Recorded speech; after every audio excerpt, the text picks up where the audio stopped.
So for those of you that don't know, Avatar The Last Airbender announced a new series called Avatar 7 Havens.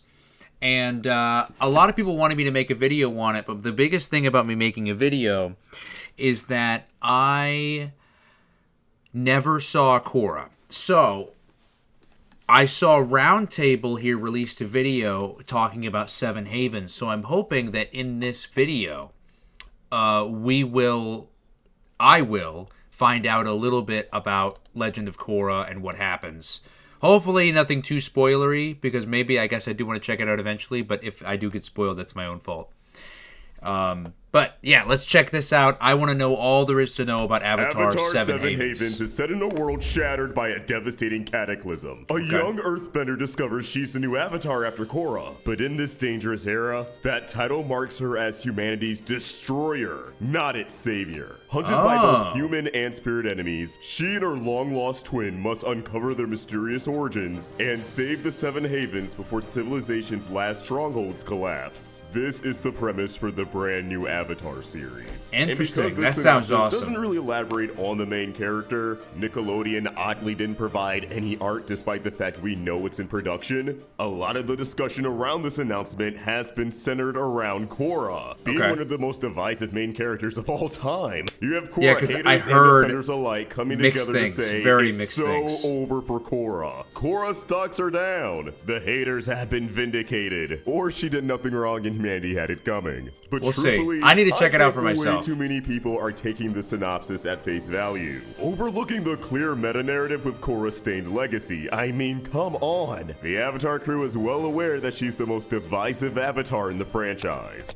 I will say I do like the premise for the new show about how she's the savior, but in this new distorted future, they view her as the person that's going to destroy the world. That while there's a lot of love and praise for Korra as a show, there's also a lot of criticism and negativity. So to me, Korra being blamed for a near-apocalyptic event and being branded as humanity's destroyer the same way people could claim that Korra ruined the franchise seems like a very calculated decision by the creators. So just like how The Legend of Korra had a meta-narrative about how Korra could not live up to the impossible expectations set by Aang, I believe the Seven Havens will have something to say about Korra's impact on the franchise as a whole. There have always been a lot of people optimistic for a new Avatar series, a lot of people wanting the third series to be about a set of twins, which we finally got. Even if it's not the exact concept people wanted, where both of them can only bend two elements, which I always thought was wonder silly, if the twin brother is going to have any special powers there or are anything. also a lot of people who are done with Avatar after Korra. They didn't need to see more. They didn't rock with this, and they would rather let things rest than have it driven into the ground any further. A lot of people only want new Avatar stories if they're about the OG Team Avatar.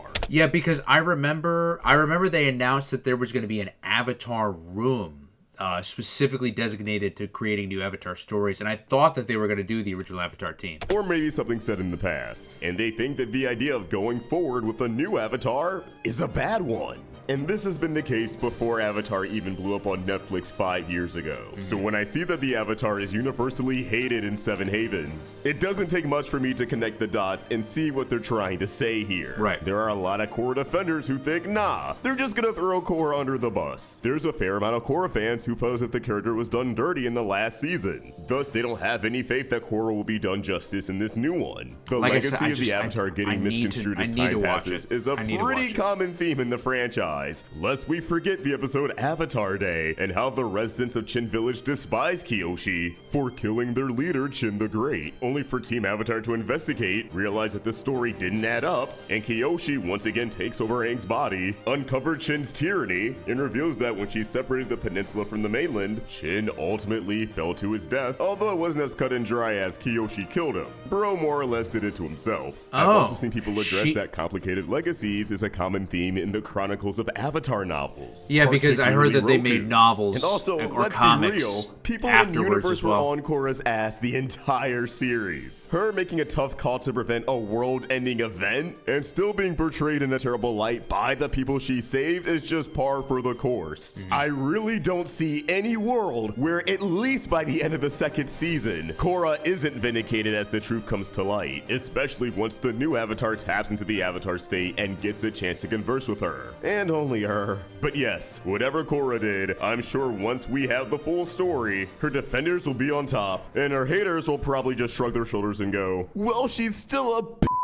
All right. All right. Like I said, I don't know enough. Study or sleep. I don't know enough. Got you covered. I saw all of the original show. I love original Avatar. Original Avatar is so good. It's seriously one of the best shows that Nickelodeon ever made. See you there.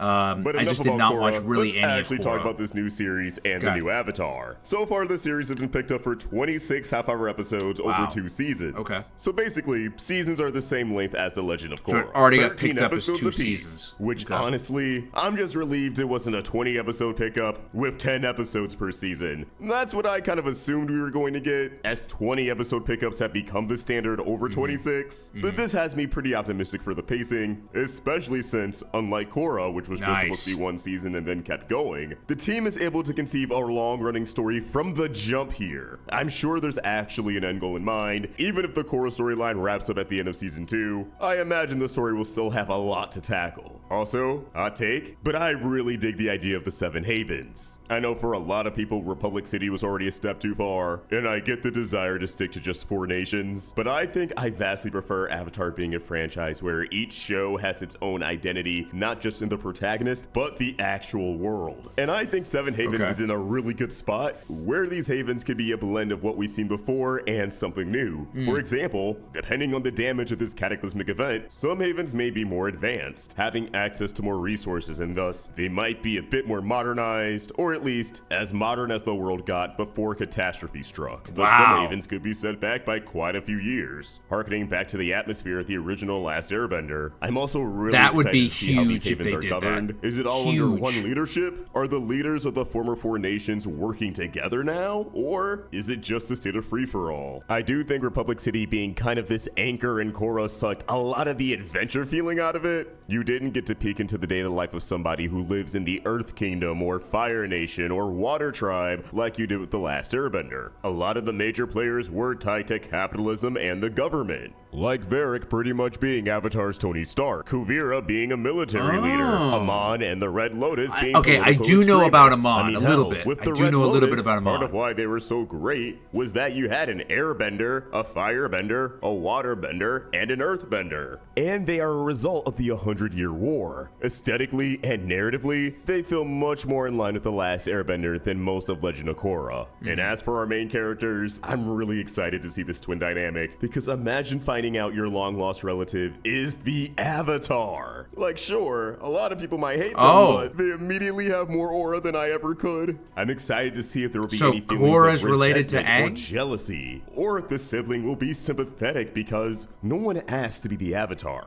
It can be a terrifying situation to be born into, and now the whole world is against her? That's a lot, man. And it makes me curious about the kind of allies they're gonna form. What is their motivation to put everything on the line in an attempt to help the new Avatar? I'm really excited to see where this goes. And overall, I'm chilling when it comes to the whole Korra discourse, because I know my girl's gonna be vindicated in the end. I may not love Legend of Korra as much as The Last Airbender, but I unapologetically love Korra as much as Aang, and I can tell the Avatar crew does as well, which is why I'm sure they're not gonna do her dirty. But as always, these are just my thoughts. See. I'm excited to dive in. Drop them in the comments down below. I'm excited to dive in. Great video, by the way. Great video by our friends at the Round Table. If you enjoyed this video, please sort of like and subscribe to the Round Table for more great cartoon content. Yeah, I don't really know what else 7 Havens is going to throw our way.